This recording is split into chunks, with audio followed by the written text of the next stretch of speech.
आप और आपके जीवन के बीच में अगर कोई दीवार है तो कई बार ये नेगेटिव भावनाएं हैं। आपके और आपके खूबसूरत जीवन के बीच में अगर कोई कांटों की बाढ़ है तो याद रखिएगा वो यही नेगेटिव इमोशन है। ये स्टोर होती हैं आपकी बॉडी के अंदर। बॉडी में क्या है, आपके ऑर्गन, और ऑर्गन में क्या है, आपके टिश्यूज़, और टिश्यूज़ के अंदर क्या है, आपकी सेल, और सेल के अंदर क्या है, डीएनए और आपका जीन। याद रखिएगा आपका डीएनए इवॉल्व होने के लिए बना है, वो नए स्टूडेंट से नई अपने संरचना को, अपने स्ट्रक्चर को बनाने के लिए तैयार है, लेकिन ये इमोशन उस डीएनए को बर्बाद कर देते हैं। आप अपना एक फॉल्स ऑरा बनाते हैं और उस ऑरा में आप कहते हैं कि देखो मैं बहुत सेंसिटिव हूँ, ये बात मेरे से मत किया करो। आप सेंसिटिव नहीं हैं, आप नॉन ऑथेंटिक हो चुके हैं। आप उनको निकाल नहीं रहे हैं, आप उनको एक्सप्रेस नहीं कर रहे हैं। अगर आप पुराने ज़माने में जाएं, जब मनुष्य की पहली दवाई पैदा हुई थी, जब मनुष्य ने अपने लिए पहली मेडिसिन को तैयार किया था, तो पता है वो मेडिसिन क्या थी? और दूसरा है गुस्सा करना, ये भी आपके ह्यूमन नेचर में है। अगर आपको गुस्सा आ रहा है तो ये नेचुरल है, ये बिल्कुल पूरी तरह से सामान्य है और ये प्राकृतिक है और आपके अनुसार है। लेकिन आप ये भी कह सकते हैं कि मैं तो स्माइल जनरेटर हूँ, या मैं एक पाथ शोअर हूँ, लोगों को राह दिखाने वाला। अब कोई ऊंची आवाज़ में भी बोला तो आप मुस्कुराएंगे, क्योंकि आप तो उसको थोड़ी देर बाद स्माइल जनरेट करने वाले हैं। So my saying to is very simple कि जो आपकी इमोशन है वह एक छोटा सा विंडो है, और उस विंडो में छोटा सा एक दरवाज़ा है जिससे बहुत सारी हवा या आग आ सकती है। ये आपके लिए बनाए गए रूल्स थे जिनको आप कभी भी बदल सकते थे, पर बदलने का कभी हमें मौका नहीं मिलता, और हम उन्हीं पुराने नियमों को जीते हुए उनके शिकार हो जाते हैं, उनके षड्यंत्र में फंसे रहते हैं। अगर आप ओवर डिपेंडेंट है ये भी गलत है, और आप बिल्कुल भी डिपेंडेंट नहीं है ये भी आपके लिए खतरनाक है। इनको आप इजीली मत लीजिएगा, और ये कभी मत सोचिएगा कि किसी दवाई से, किसी सिगरेट से, किसी ओवर ईटिंग से या किसी शराब से इन इमोशंस को आप रिलीज कर पाएंगे, कभी नहीं।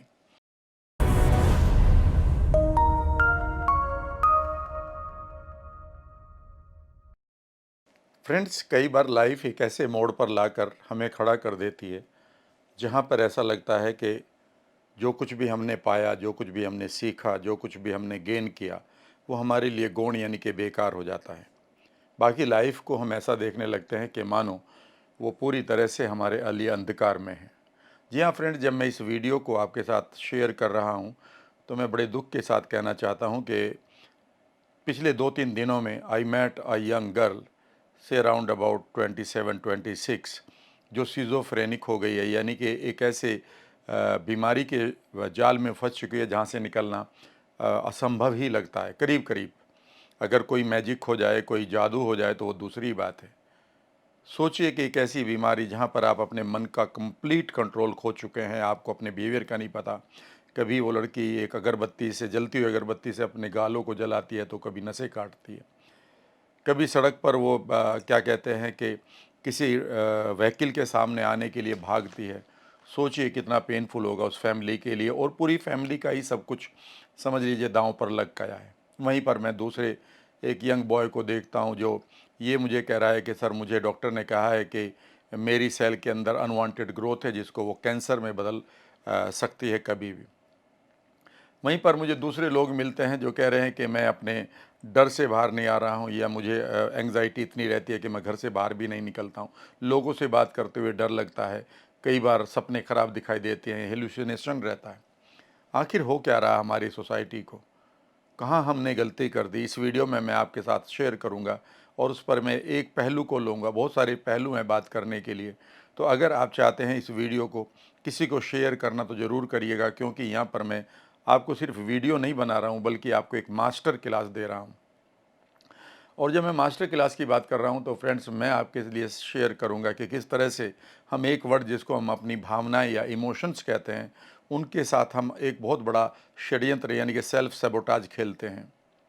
उन इमोशंस के बारे में बहुत सारी वीडियो पहले से ही अवेलेबल है। मैं ये नहीं कह रहा हूँ कि वो उन्हें आपको नहीं देखना है, उन्हें भी देखेगा, लेकिन मेरे पॉइंट ऑफ व्यू को या मेरे पहलू को, मेरे 30-35 सालों के जो अनुभव हैं लोगों के साथ काम करने का, और मैंने उनको देखा है कि एक बेहतरीन लाइफ को चलते चलते चलते ऐसा एक तरफ से मोड़ आता है कि जहाँ से वो फिर वापस नहीं लौट सकते। कई बार अ, हम चाहकर भी उन लोगों की हेल्प नहीं कर पाते, क्योंकि अब बहुत देर हो चुकी होती है। फिर भी अगर आप ये मानते हैं कि आप अपनी लाइफ को बेहतर करें, तो आप समय से पहले ही जाग जाएं। हम बात करेंगे आज नेगेटिव इमोशंस की। हमारे पास इमोशंस पड़ी हैं जिसको हम फील करते हैं कि बोझ है हमारे ऊपर। आई मीन सर के अंदर बोझ है, हार्ट के ऊपर बोझ है, पेट के ऊपर बोझ है। ऐसा लगता है कि कुछ नेगेटिव भावनाएं, इमोशंस हमारे अंदर हैं। याद रखिएगा, इन इमोशंस के साथ हम कई बार बड़े गलत तरीके से खेल खेलते हैं, और कई बार वो जो खेल खेलते हैं वो आप नहीं खेलते हैं, लोग आपको बताते हैं कि ऐसे बिहेव करना। और मैं पूरी कॉन्फिडेंस के साथ कह रहा हूँ कि वो बिल्कुल कई बार गलत बताते हैं कि आप इन कॉन्फिडेंस के साथ या किस तरह से आप इन भावनाओं को empower, I mean over power करने की कोशिश कर रहे हैं। सबसे पहली बात जो मैं आपके साथ शेयर करूंगा कि जो नेगेटिव इमोशन है जिनका हम अनुभव करते हैं, वो एक संदेश के साथ आती है। वो हमेशा एक संदेश लेकर आती हैं आपके लिए, और वो ये है कि हमें उन्हें सही प्रकार से ट्रांसलेट करना आना चाहिए। हो सकता है आपके पास एक अपराध बोध की भावना पड़ी, हो सकता है आपके पास क्रोध यानी कि गुस्सा, एंगर की भावना पड़ी, हो सकता है आपके पास बोझ की फीलिंग, ओवरवेल्म्ड के मैं हमेशा बोझिल महसूस कर रहा हूँ, इसकी भावना पड़ी हो सकता है कि आपके पास किसी खेद की, किसी ईर्ष्या की, किसी रंजिश की गहरी भावना पड़ी हो और आप अपनी लाइफ को नहीं जी रहे हो। आप और आपके जीवन के बीच में अगर कोई दीवार है, तो कई बार ये नेगेटिव भावनाएं हैं। आपके और आपके खूबसूरत जीवन के बीच में अगर कोई कोई खाई है, तो ये वो नेगेटिव इमोशंस हैं। आपके और आपके खूबसूरत जीवन के बीच में अगर कोई कांटों की बाढ़ है, तो याद रखिएगा वो यही नेगेटिव इमोशन है। जब तक ये इमोशन आपके और आपके खूबसूरत जीवन के बीच में एक दीवार की तरह, एक कांटों की बाढ़ की तरह लगी रहेंगी, आप कभी भी ना इधर खुश होंगे, क्योंकि जीवन दूसरी तरफ था और दूसरी तरफ आप जा नहीं रहे। तो अगर आप इस बाढ़ को, इस नदी को या इस दीवार को पूरी तरह से हटाना चाहते हैं, तो आपको इस वीडियो को देखना होगा। सही बात तो यह है कि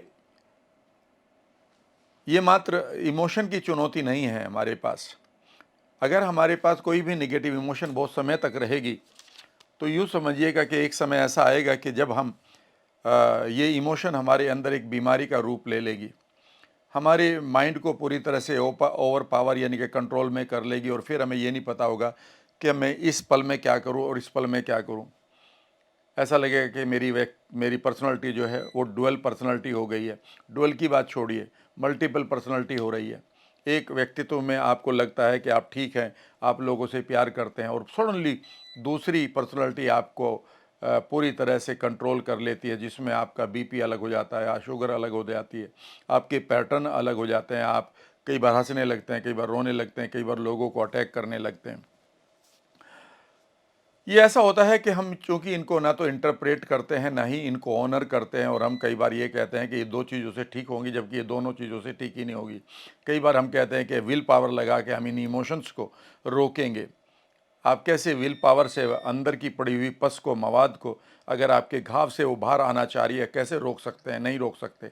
उसको आपको एक छेद देना ही होगा, एक रास्ता देना ही होगा। और याद रखिएगा, जब आप इन इमोशंस को बार बार ओवर पावर करने की या कंट्रोल करने की कोशिश करते हैं, इनको एड्रेस नहीं करते, इनको ऑनर नहीं करते, इनकी सुनते नहीं हैं, तो पता है आपको ये कहाँ पर स्टोर होती हैं?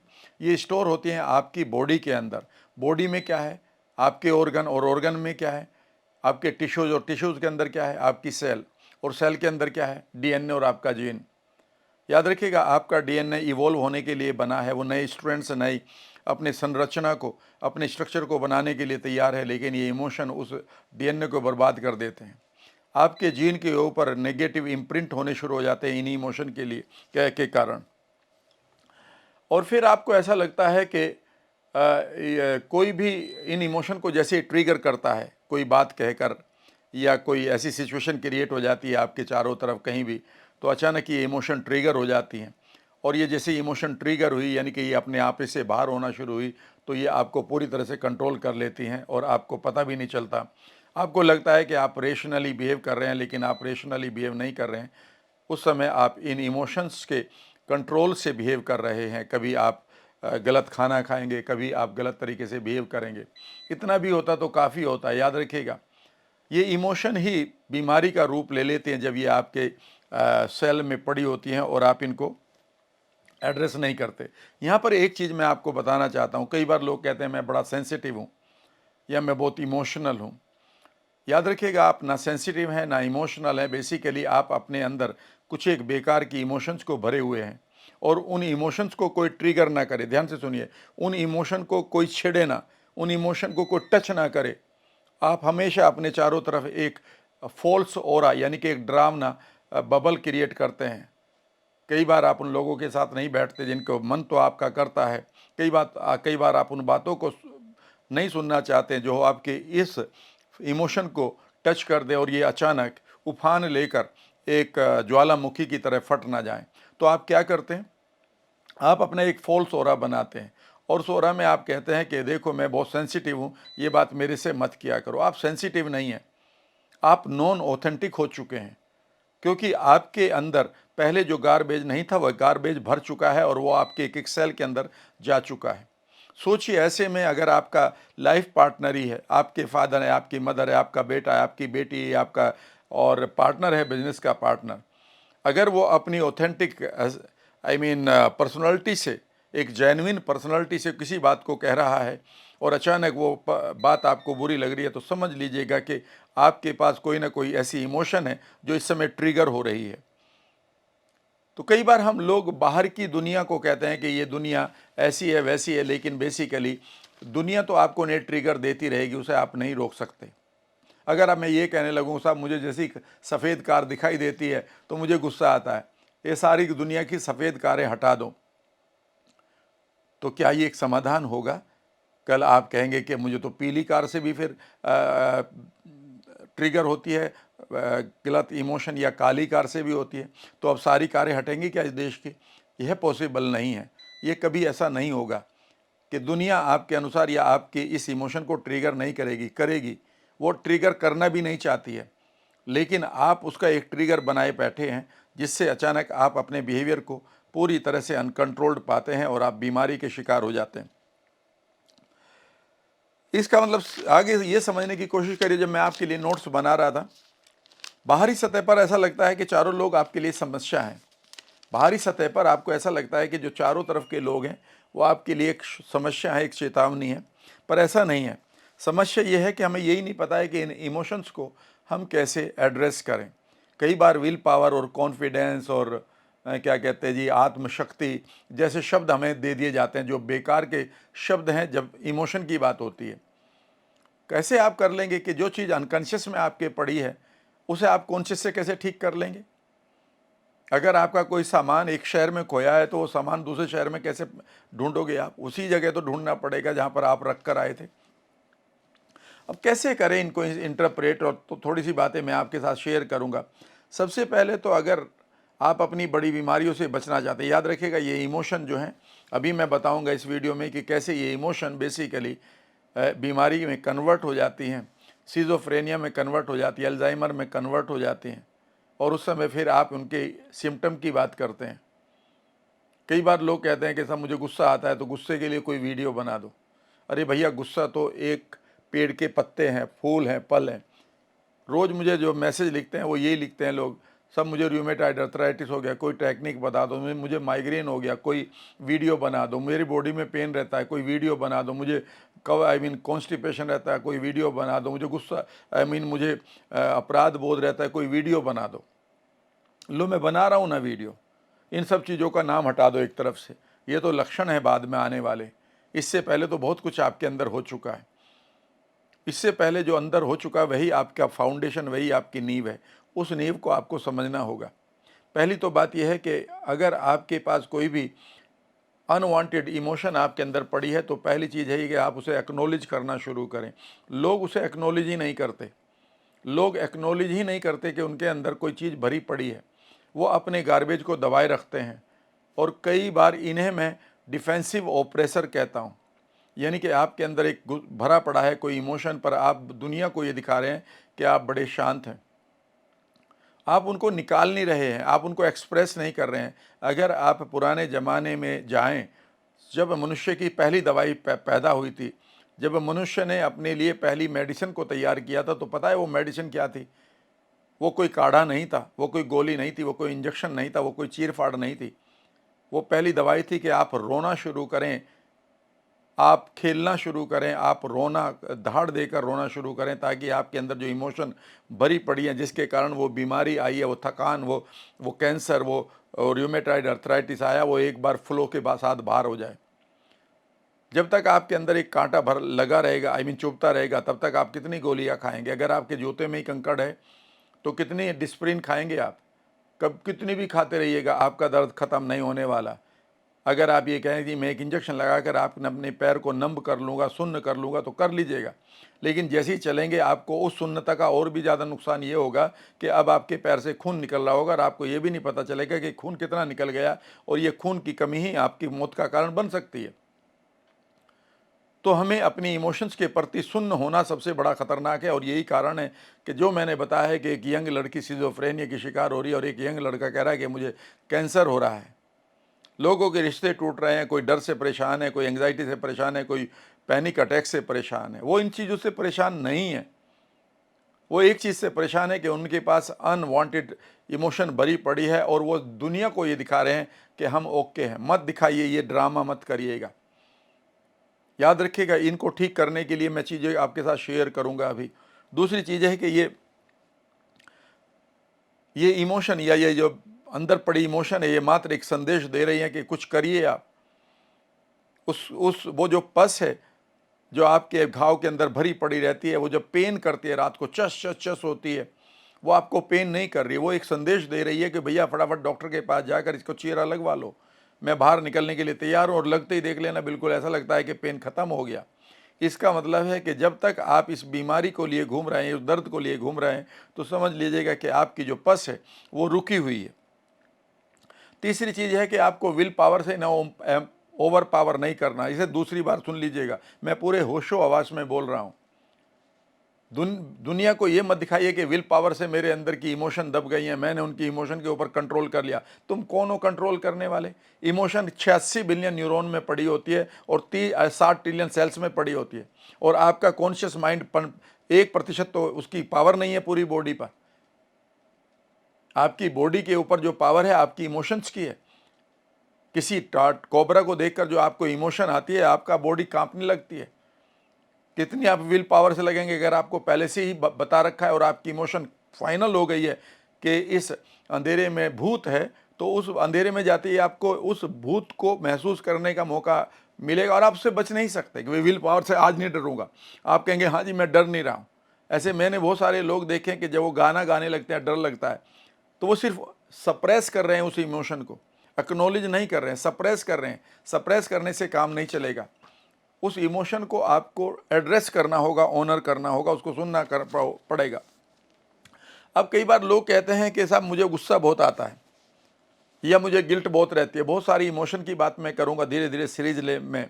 लेकिन अगर मैं आज एक इम्पोर्टेंट इमोशन की बात करूं जो अधिकांश लोगों के जीवन में एक नेगेटिव इम्पैक्ट क्रिएट करती हैं, और मैंने एक बड़े आर्मी ऑफिसर को इसलिए कैंसर पकड़ते हुए देखा है कि वो अपने इस गुस्से से इतना परेशान थे और उस गुस्से को इतना एंजॉय करते थे, या उस गुस्से से अपने आप को इतना आइडेंटिटी बना ली कि that I am angry man. हर बात पर आपके अंदर अगर गुस्सा भरा पड़ा है, तो यूँ समझिएगा, इस चीज़ को समझिएगा। पहले तो इस क्रोध को कभी भी खराब मत मानिएगा। जब आप पैदा होते हैं उस समय आपके पास दो इमोशन होती है, एक प्यार की और एक गुस्से की। जब आप एक छोटे से बच्चे होते हैं उस समय आपके पास लॉजिक नहीं होता है कि ये मेरी माँ है और मुझे पाल रही है। जब उस बच्चे को गुस्सा आता है तो पैर पटक्का मारता है, नोचता है अपने मदर को, ठीक है ना। और जब उसे प्यार आता है तो वो उसकी गोद में लगता है। तो जब भी हम प्यार गुस्से को, और ये प्रीमिटिव है, यानी कि ये जब से हम पैदा हुए ये इमोशन तब से हम इनको ले रहे हैं। जब हम प्रीमिटिव का मतलब है जब से हमने जन्म लिया है, दो ही इमोशन को हम जीते हैं। एक है प्यार, जब हम प्यार में होते हैं तो हम किसी को गले लगाते हैं, किसी के साथ बैठना चाहते हैं। ये ह्यूमन नेचर है। इस बेसिक नेचर को आप नहीं बदल सकते। अगर आप बदलने की कोशिश कर रहे हैं तो आप एंटी ह्यूमन लॉ चल रहे हैं। और दूसरा है गुस्सा करना, ये भी आपके ह्यूमन नेचर में है। अगर आपको गुस्सा आ रहा है तो ये नेचुरल है, ये बिल्कुल पूरी तरह से सामान्य है और ये प्राकृतिक है और आपके अनुसार है।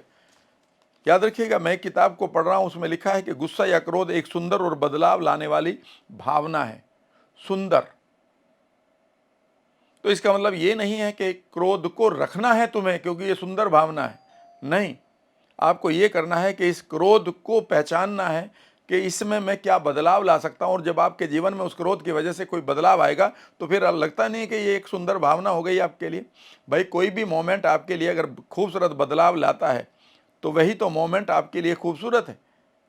तो याद रखिएगा, क्रोध को अपने बदलाव लाने की प्रक्रिया में एक सुंदर भावना के रूप में प्रयोग करना सीखें। यह इसका संदेश है। इसे लोग इसलिए गलत मानते हैं क्योंकि इससे अनावश्यक एग्रेशन महसूस होता है। बेसिकली गुस्से को गलत क्यों माना जाता है? क्योंकि इसके अंदर हमारे पास, जब हम गुस्से में होते हैं, क्रोध में होते हैं, एंगर में होते हैं, तो हमारे अंदर एक, कह सकते हैं कि आक्रामकता आती है। हम आक्रमण करते हैं, हम अग्रेसिव हो जाते हैं। उस एग्रेशन को लोग लाइक नहीं करते, उसमें डर लगता है, ठीक है ना। और उस एग्रेशन की वजह से ये गुस्सा बेसिकली खराब लगता है। ये आउटर वर्ल्ड में ही अग्रेशन नहीं होता, बल्कि इंटरनल वर्ल्ड में भी आपके अग्रेशन की आपके शरीर या आपकी बॉडी शिकार हो जाती है। जब आपको गुस्सा आता है तो आपके ग्लैंड्स भी एग्रेसिव हो जाते हैं, वो गलत हार्मोन निकालने लगते हैं, आपकी सेल्स एग्रेसिव हो जाती हैं और वो अच्छी प्रोटीन बनानी बंद कर देते हैं। आपका ब्लड फ्लो एग्रेसिव हो जाता है, आपके पूरे ऑर्गन्स एग्रेसिव हो जाते हैं। बिना मतलब जो आपके लीवर में शुगर है वो एकदम से आपके ब्लड में आने लगती है। ये इस एग्रेशन का ही बेसिकली कारण है। इसलिए गुस्से को अलग गलत माना जाता है। लेकिन अगर आप गुस्से की कुछ एक चीज़ों को देखें और उनको एड्रेस कर लें तो आप पाएंगे कि ये बहुत बड़े बदलाव का कारण भी यही है। जब भी आपको गुस्से जैसी भावना आती है, तो भावना तो बहुत सारी है, गिल्ट भी है, रंजिश भी है, अपराध बोध जैसे कहते हैं, खेद भी है, ठीक है ना, दुख है। इनको मैं एक एक करके लूँगा। तो अगर मैं आप गुस्से की बात करता हूँ और आपके सप्रेस्ड इमोशन अगर गुस्से के रूप में पड़ी है, तो वो संदेश क्या दे रही है? कभी आपने सोचा? पहला संदेश देती है कि जब भी गुस्सा आता है, ये हमें सिर्फ ये बताने आता है कि मैं कौन हूँ। अगर मेरी एक पहचान बनी हुई है और उस पहचान में मैं ये कहता हूँ कि जी मैं तो ठाकुर साहब हूँ, और ठाकुर साहब की पहचान के ऊपर मैंने एक रूल बना रखा है कि ठाकुर साहब के सामने जो भी ऊंची आवाज़ में बोलेगा, ठाकुर साहब को गुस्सा आना चाहिए, ठीक है ना। तो जैसे ही मेरे सामने कोई भी ऊंची आवाज़ में आएगा और मैं ये मानता हूँ कि ये मेरे से कमज़ोर है, तो उस एकदम से मैं सोचूंगा कि इसने मेरी पहचान के ऊपर एक हमला किया। मेरे ऊपर नहीं किया अभी तक उस आदमी ने हमला। जब उसकी ऊंची आवाज़ आ रही है तो बेसिकली मैं ये मानता हूँ कि उसने मेरी पहचान के ऊपर हमला किया है, और उस हमले को मैं इंटरनल वर्ल्ड में महसूस करता हूँ, एक्सटर्नल वर्ल्ड में नहीं। और इंटरनल वर्ल्ड में एकदम से मेरे अंदर का जो वो गुस्सा है, वो जो दबी हुई इमोशन है, वो ट्रिगर हो जाती है। और जैसे ही वो ट्रिगर होगी तो अचानक मेरे अंदर पहले तो इंटरनल वर्ल्ड में एक अग्रेशन आएगा।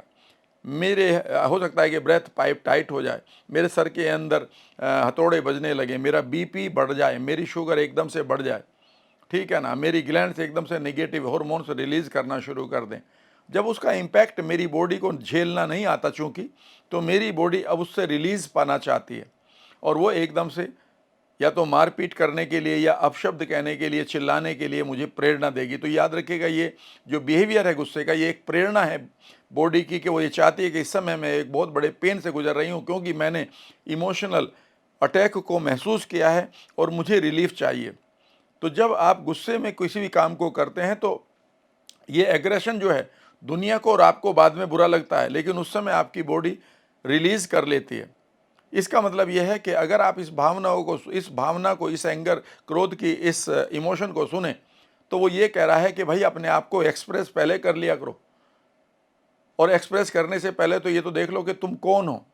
अगर तुमने एक आइडेंटिटी ले ली और वो आइडेंटिटी इतनी छोटी सी बना दी आपने, ठीक है ना, लेकिन आप ये भी कह सकते हैं कि मैं तो स्माइल जनरेटर हूँ, या मैं एक पाथ शोअर हूँ, लोगों को राह दिखाने वाला। अब कोई ऊंची आवाज़ में भी बोला तो आप मुस्कुराएंगे, क्योंकि आप तो उसको थोड़ी देर बाद स्माइल जनरेट करने वाले हैं। So my saying to is very simple कि जो आपकी इमोशन है वह एक छोटा सा विंडो है, और उस विंडो में छोटा सा एक दरवाज़ा है जिससे बहुत सारी हवा या आग आ सकती है। तो आप उतना ही मानते हैं कि बस ये मुझे गुस्सा दिलवा रहा है, और कई बार हम क्या कहते हैं, उसने मुझे गुस्सा दिलवाया। याद रखिएगा, उसने गुस्सा नहीं दिलवाया, उसने अपना कोई बिहेवियर किया है, वह आपकी आइडेंटिटी पर, वह आपकी पहचान पर एक आक्रमण है, ऐसा आपको इंटरनल वर्ल्ड में लगा, जिसका आपको कॉन्शियस बोध नहीं है, जिसका आपको अपनी अवेयरनेस में बोध ही नहीं है, ज्ञान ही नहीं है, और आपने उसको रेस्पॉन्स कर दिया और अपने रिश्तों को खराब कर लिया, अपनी पर्सनालिटी को और अपने संबंधों को खराब कर लिया। दूसरी चीज़ ये है कि जब हम किसी दूसरा हमें ये समझना होगा कि हमारे संस्कार क्या हैं। संस्कार का मतलब ये होता है कि मेरे लिए खास चीज़ क्या है, महत्वपूर्ण क्या है। जब भी मैं ये मान लेता हूँ कि मेरे लिए ये महत्वपूर्ण है कि ये इस समय इस आदमी को ऐसा करना चाहिए, और मैंने से पहले से इन रूल्स को फाइनल कर लिया है और मैंने उस आदमी को रूल बताए भी नहीं है, जैसे ही वो इन रूल्स को तोड़ेगा, कोई भी जो मेरे बनाए हुए इंटरनल वर्ल्ड के रूल हैं, जब भी कोई तोड़ेगा तो मेरे अंदर एक अग्रेशन आएगा। वो अग्रेशन ये है कि मैंने उस इमोशंस को एड्रेस ही नहीं किया। भाई क्यों करेगा मेरे अनुसार कोई भी काम? यहाँ तो भाई भाई के अनुसार नहीं करेगा, माँ बेटे के अनुसार नहीं करेगी, बेटा माँ के अनुसार नहीं करेगा। सबकी एक पहचान अपने समय में बनने लगती है। तो इसका मतलब यह है कि जब भी आपके पास आपको ऐसा लगता है कि मेरे मानव मूल्यों को या मेरे बनाए गए मूल्यों को कोई भी तोड़ रहा है, तो आपके अंदर वह इमोशन ट्रिगर हो जाती है जिसका नाम गुस्सा है। लेकिन अगर आप पहले से ही देखें कि गुस्से से पहले आप ये देखें कि मेरे मानव मूल्य क्या हैं, मेरी ह्यूमन वैल्यूज़ क्या हैं, जिनको मुझे या तो बदलना होगा या छोड़ना होगा। असलियत में हम सब, मैं और आप, अपने समाज के द्वारा बनाए गए मानव मूल्यों को, सामाजिक मूल्यों को ही तो जीते हैं। हमें बता दिया जाता है तुम ये हो तो तुम्हें ये नहीं करना है और ये करना है। तुम्हारे साथ अगर कोई ये करेगा तो ये गलत बात है, ये करोगे तो अच्छी बात है। और याद रखिए, ये लॉज को पूरी तरह से यूनिवर्सल नहीं है। ये आपके लिए बनाए गए रूल्स थे जिनको आप कभी भी बदल सकते थे, पर बदलने का कभी हमें मौका नहीं मिलता, और हम उन्हीं पुराने नियमों को जीते हुए उनके शिकार हो जाते हैं, उनके षड्यंत्र में फंसे रहते हैं। तीसरी चीज़ हमेशा याद ये रखना चाहिए, जब भी आपको गुस्से की भावना आ रही है, कि मेरी सीमाएं क्या हैं और जिससे मुझे बचना होगा, और मेरी प्राथमिकताएं क्या हैं। मेरी प्राथमिकताएं क्या? अगर मैं ये कहूँ मैं तो ठाकुर साहब हूँ, अब मेरे ऊपर ऊंची आवाज़ में मत बोलिए, तो ये शो कर रहा है कि मेरी प्राथमिकता ही मुझे क्लियर नहीं है। बस इतनी प्राथमिकता बन गई कि मैं इस पहचान को बनाए रखूं। लेकिन अगर मेरी प्राथमिकता ये होती कि मैं एक अच्छा कंट्रीब्यूटर बनूं, मैं एक अच्छा राइटर बन जाऊं, मैं एक अच्छा ट्रांसफॉर्मर बन जाऊं, तो शायद मैं उस ऊंची आवाज़ को उस तरह से नहीं लूँगा जिस तरह से मैं एक पहचान को, जब उसके ऊपर आक्रमण हो रहा है, तब ले रहा हूँ। तो जब भी आप अपनी सीमाओं का निर्धारण करेंगे और जब भी आप अपनी प्राथमिकताओं को एक्सप्लोर करना शुरू कर देंगे, तो आप देखेंगे कि जो आपके गुस्से की भावना है वो कमज़ोर होना शुरू हो जाएगी। इसका मतलब यह है कि आपके गुस्से की भावना एक प्यारा सा संदेश ये भी दे रही है कि आप अपनी सीमाओं को जानें और आप अपनी प्राथमिकताओं का और ज़्यादा आकलन करें और उनको बेहतर तरीके से आइडेंटिफाई करके उनको हार्मनी के साथ अलाइन करना शुरू करें। कितना सुंदर है! तो अभी आप कहेंगे यार ये तो बहुत बढ़िया है। तो आप बेसिकली, हम क्या करते हैं कि तुमने मुझे गुस्सा दिलाया, उसने मुझे गुस्सा दिलाया। बेसिकली गुस्सा हमारे अंदर था और उसे ट्रिगर किसी और आदमी ने कर दिया। वो तो ट्रिगर वो नहीं करेगा तो कोई और करेगा, वो नहीं करेगा तो कोई और करेगा, वो नहीं करेगा तो कोई और करेगा। इसका मतलब यह है कि इस ट्रिगर से बचने के लिए आपको अपने इंटरनल इमोशंस को एक तरह से समझ लेना चाहिए। जब मैं इस नोट्स को बना रहा था और मुझे कहा उन लोगों ने कि सर इसके ऊपर वीडियो बनाओ, तो या हमें समझा दो, हमारे लिए कुछ बनाओ, तो मैंने कहा मैं सभी के लिए बना देता हूँ।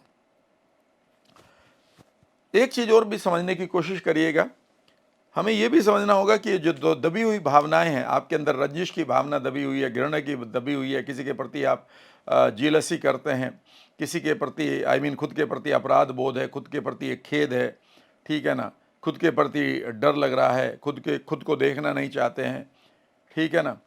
तो याद रखिएगा, ये हमारे लिए इंटरनल गाइडेंस सिस्टम है। ये हमारे लिए एक इंटरनल गाइडेंस सिस्टम है कि हमारी आंतरिक दुनिया में हम अपने अंदर जाएं और एक सिस्टम को जो हमें ये गाइड करना चाह रहे हैं, हमें ये सिस्टम को हम समझना शुरू करें। अगर हमने इनको नहीं सुना, अगर हमने इनकी आवाज़ को नहीं सुना, तो ये बड़ी चिल्लाहट, बड़े ज्वालामुखी के रूप में आपको पटक देंगी। याद रखिएगा, लोग ओलंपिक में आप देखते हो या किसी कबड्डी के या किसी कुश्ती के पाले में देखते हो कि कौन किसको हरा रहा है, लेकिन याद रखिएगा जो रियल पटकनी आपको मारती है ना, वो आपकी इमोशन मारती है। जब एक बड़ा प्लेयर, एक बड़ा रोल मॉडल, एक बहुत बड़ा पर सो कॉल्ड पर्सनालिटी पता चलता है कि वो तो 47-48 साल की उम्र में उसको हार्ट अटैक पड़ गया। याद रखिएगा, ये हार्ट अटैक नहीं था, उसके अंदर दबी हुई इमोशन थी जिनको वो एड्रेस करने से चूक गया, और उससे पहले वो इमोशन उसको पूरा ज्ञान देती है। जब आपका वेट बढ़ रहा है तो समझ लीजिएगा आपके पास खालीपन की इमोशंस आ रही हैं, इसीलिए आपका वेट अंदर से बढ़ता जा रहा है। जब आपको लगता है कि आपकी बॉडी में दर्द हो रहा है, जब आपको लगता है कि अब आपको भूख नहीं लग रही, जब आपको लगता है कि आपको नींद नहीं आ रही, जब आपको लगता है कि आपको बात बात पर रुदाली रोना आ रहा है, जब आपको लगता है कि कोई कुछ भी कहे अचानक आपको गुस्सा ही गुस्सा आता है, जब आपको ये लगता है कि आप कुछ करना चाहते हैं पर कर नहीं रहे हैं, कल पर चीज़ों को टाल रहे हैं, जब आपको ये लगता है कि आपकी बॉडी की एनर्जी मानो गायब हो गई है और आप बहाना बनाते हैं अब तो मैं 60 साल का हो गया हूँ, ये सारी की सारी याद रखेगा छुपी हुई इमोशंस हैं। इनके प्रति सजग हो जाइएगा, इनको ढूंढना शुरू करिएगा। और वो ढूंढने की क्या बात है, तो आपको पता है कि क्या क्या पड़ा है। ठीक है, फिर मैं कह रहा हूं कि इन्हें अगर समय से एड्रेस नहीं किया गया, इनको नहीं सुना गया, तो मेरे नोट्स में लिखा है ये बड़ी चिल्लाहट के साथ बोलने के लिए और आपको पटकनी देने के लिए, आपको हराने के लिए पूरी तरह से तैयार बैठी हैं।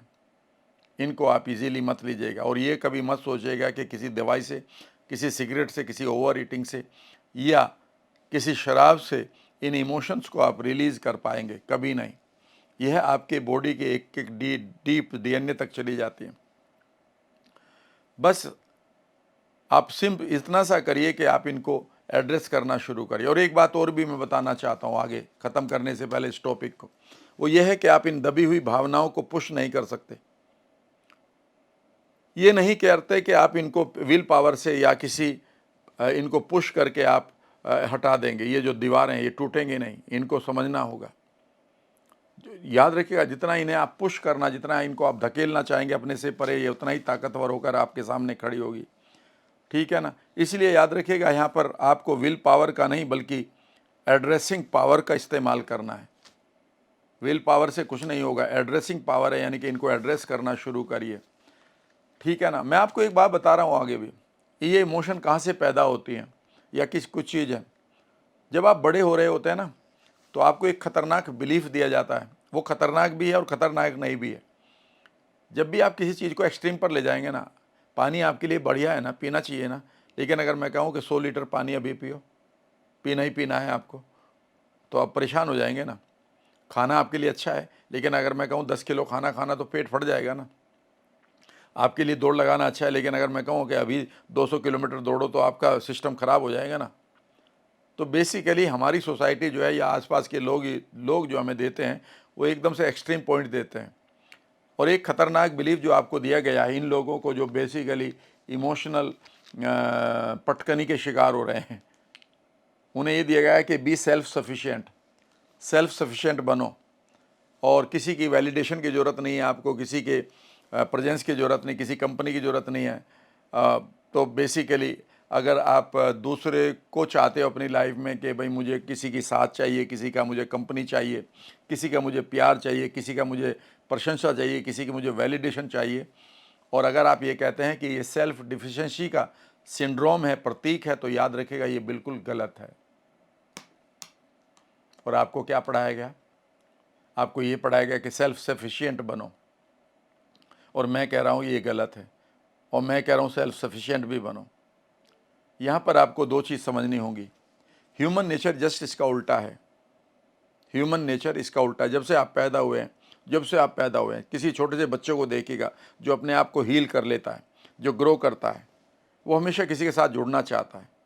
वो जुड़ना चाहता है किसी पेट के साथ, वो जुड़ना चाहता है किसी आदमी के साथ, वो किसी के साथ बैठना चाहता है, उसके साथ बात करना चाहता है, उसकी सुनना चाहता है। याद रखिएगा, इस बच्चे को, इस इनर चाइल्ड को कई बार बहुत सारे लोग हील करते हैं। सर मैं इनर चाइल्ड को हील करता हूँ। अरे हील करने के लिए क्या है, उसको एक कनेक्टिविटी चाहिए। कनेक्टिविटी मिलते ही वो सारा बहाने को तैयार है जो उसने गार्बेज इकट्ठा किया हुआ है। तो याद रखिएगा, यहाँ पर आपको ये समझ लीजिएगा कि जब आपकी ह्यूमन नेचर ये है कि आपको कनेक्ट फील करना है, किसी कंपनी में रहना है, किसी के साथ शेयर करना है, किसी का प्यार लेना है, और दूसरी तरफ आपको जब आप बड़े हो रहे हो आपको पढ़ाया जा रहा है कि नहीं नहीं, किसी की आपको प्यार की ज़रूरत नहीं है, सेल्फ सफिशिएंट बनो, क्योंकि ये सब चीज़ें सेल्फ डिफिशेंसी को शो करती हैं। तो भाई साहब आप ये समझिए कि आप एक शीर्ष आसन में चल रहे हैं, और शीर्ष आसन करते हुए आप बहुत दूर तक नहीं जा सकते, 2-4 से फीट तक जा सकते हैं अगर आप बहुत बड़े एक्सपर्ट हैं। हाल तो आपसे शीर्ष आसन ही नहीं होगा। तो जो अगर आप मीलों चलना चाहते हैं, शीर्ष आसन से चला नहीं जाएगा। कनेक्ट फील करना शुरू करो। याद रखिएगा, अगर आप ओवर डिपेंडेंट है ये भी गलत है, और आप बिल्कुल भी डिपेंडेंट नहीं है ये भी आपके लिए खतरनाक है, क्योंकि इन दोनों में ही आप ह्यूमन नेचर को मार रहे हैं। ह्यूमन नेचर जब भी आपको मिसट्रस्ट और इनएबिलिटी को शो करती है आपके अंदर, कि आपको खुद के ऊपर ट्रस्ट नहीं रहा, या लोगों के ऊपर ट्रस्ट नहीं रहा, या फिर आप अपनी एबिलिटी को एंजॉय नहीं कर रहे हैं, तो याद रखिएगा ये बीमारी का बड़ा कारण है। तो एक्सट्रीम पर आपका ओवर डिपेंडेंट होना ये भी गलत है, और आपका सेल्फ सफिशिएंट कंप्लीटली हो जाना ये भी बिल्कुल गलत है, क्योंकि फिर आप प्लास्टिक की लाइफ जिएंगे। इसलिए ज़रूरी है, अब मैं कई बार देखता हूँ कि कॉलोनी में हम जिस टावर में रहते हैं, सामने वाला क्या करता है, वो कौन है, कभी बात ही नहीं होती। अगर 10वीं मंजिल पर रहते हैं दोनों लोग आज आमने सामने, और कई बार उनके साथ अगर नीचे तक आना पड़ रहा है एक लिफ्ट में, तो दो ऐसे अजनबी खड़े रहते हैं कि जल्दी से कैसे लिफ्ट खुले और मैं बाहर निकलूँ, मैं किसके साथ खड़ा हूँ। यानी कि कुछ भी अटैचमेंट वहाँ पर नहीं है। तो जब आपका अटैचमेंट नहीं है तो जो एक डिसोसिएशन है वो फील होता है, और हम किस लिए बने हैं, एसोसिएट होने के लिए। याद रखिएगा, अगर आप ये कहते हैं कि मैं किसी का वैलिडेशन चाहता हूँ, तो ये बिल्कुल वैलिड है, बिल्कुल ठीक है। अगर आप चाहते हैं कि मुझे प्रशंसा भी चाहिए, ये बिल्कुल आप ठीक है, और आप एक नॉर्मल व्यक्ति हैं। अगर आप ये कहते हैं कि मुझे किसी की कंपनी चाहिए, किसी का प्यार भी चाहिए, ये भी बिल्कुल ठीक है। अगर आप कहते हैं कि मुझे किसी के साथ रहना है, ठीक है ना, या किसी के होने से मेरी लाइफ में सेफ्टी या सिक्योरिटी आती है, इसमें कोई गलत बात नहीं है। ये आपकी कनेक्टिविटी है, क्योंकि ये ह्यूमन नेचर है। अगर ऐसा नहीं कर रहे हैं तो आप इसके लिए बहुत मेहनत कर रहे हैं, और आप शीर्ष आसन करते हुए दौड़ने की कोशिश कर रहे हैं, या आप मैराथन दौड़ने की कोशिश कर रहे हैं, कभी नहीं दौड़ पाएंगे। बेसिकली ये सब चीज़ हमारी एसेंशियल नीड है, आपको ये समझना होगा। कई बार हम इसलिए नहीं करते हैं कि हमें लगता है कि हम अधूरे हैं या कमज़ोर हैं। कई बार जब हमें किसी के प्यार की ज़रूरत पड़ती है, जब हमें किसी कंपनी की ज़रूरत पड़ती है, जब हम कई बार कहते हैं कि सर क्या कर रहे हो, बैठने को आपके साथ मन कर रहा है, तो कई बार हम इसलिए नहीं कह पाते कि या तो नंबर एक, लोग हमें ये कहेंगे कि हम अधूरे हैं, दूसरे कुछ लोग कहेंगे हम वीक हैं, तीसरे लोग हो सकता है कि ये कहें कि यार ये कोई मेरे से गलत फेवर तो लेनी नहीं आ रहा है, ठीक है ना, या फिर मुझे गलत समझा जाएगा, और या मुझे इसकी कीमत चुकानी पड़ेगी, इसलिए कई बार हम लोगों से नहीं कहते। लेकिन अगर आपकी लाइफ में कुछ दोस्त, कुछ फ्रेंड इतने क्लोज हैं जिनको आप ये कह सकते हैं, तो ये बहुत ही अच्छी बात है, क्योंकि आप अकेले कुछ बर्डन को नहीं उठा सकते, आपको एक साथी चाहिए ही चाहिए होता है। तो याद रखिएगा, बचपन में जब हम बड़े हो रहे होते हैं, कई बार हम लोगों से गलत हमें रेफरेंस मिलते हैं, कोई हमें गलत तरीके से बात करता है, गलत तरीके से जब हमें उनकी सपोर्ट चाहिए तो डांटता है, तो क्या होता है कि हम सेल्फ सफिशिएंट होना शुरू कर देते हैं। इसमें कोई गलत बात नहीं है, लेकिन इसके एक्सट्रीम पर नहीं जाना। फॉर एग्जाम्पल, आप एक फाइनेंशियल फ्रीडम को एंजॉय कर रहे हैं, इसमें सेल्फ सफिशिएंट हो जाइए, मैं मना नहीं कर रहा हूँ। आप ये कह रहे हैं कि सर मैं जो काम कर रहा हूँ उस काम को मैं अपने बढ़िया तरीके से करना चाहता हूँ, मैं सेल्फ सफिशिएंट हूँ, बहुत बढ़िया है, ठीक है ना, मैं इस समय अपने कंटेंट को तैयार करके आपको दे रहा हूँ और सेल्फ सफिशिएंट होना चाहता हूँ, इसमें बहुत बढ़िया बात है, करो, किताब अपने आप पढ़ सकते हो, ठीक है ना। लेकिन अगर मैं कहूँ कि मेरे ऊपर बोझ आ रहा है दुखों का, उसे मैं अपने आप झेलूंगा, उसे मैं अपने आप ही सहूँगा, और मुझे किसी का वो नहीं चाहिए, तो इससे क्या होगा कि आप अपने अंदर की इमोशन को स्टोर कर रहे हैं, जिसके बारे में मैंने अभी बात करा है। वैसा ना करें, और इस तरह से आप अपनी लाइफ को लाइट बनाना शुरू करें। वीडियो ख़त्म करने से पहले मैं एक ही सेंटेंस कहूँगा, angels fly because they keep themselves light. परियां इसलिए उड़ती हैं क्योंकि वो अपने आप को हल्का रखती हैं। आप भी अपने आप को हल्का रखें, आप भी उड़ना शुरू करेंगे। याद रखिएगा, भरी हुई इमोशंस को रिलीज़ करना सीखिए, उनके मैसेज को पढ़िए, और वो जो कहना चाहती है उन्हें आप इंटरनल गाइडेंस सिस्टम की तरह प्रयोग करें, वरना एक दिन ये चीखना शुरू कर देंगे। अपना ध्यान रखिएगा। धन्यवाद।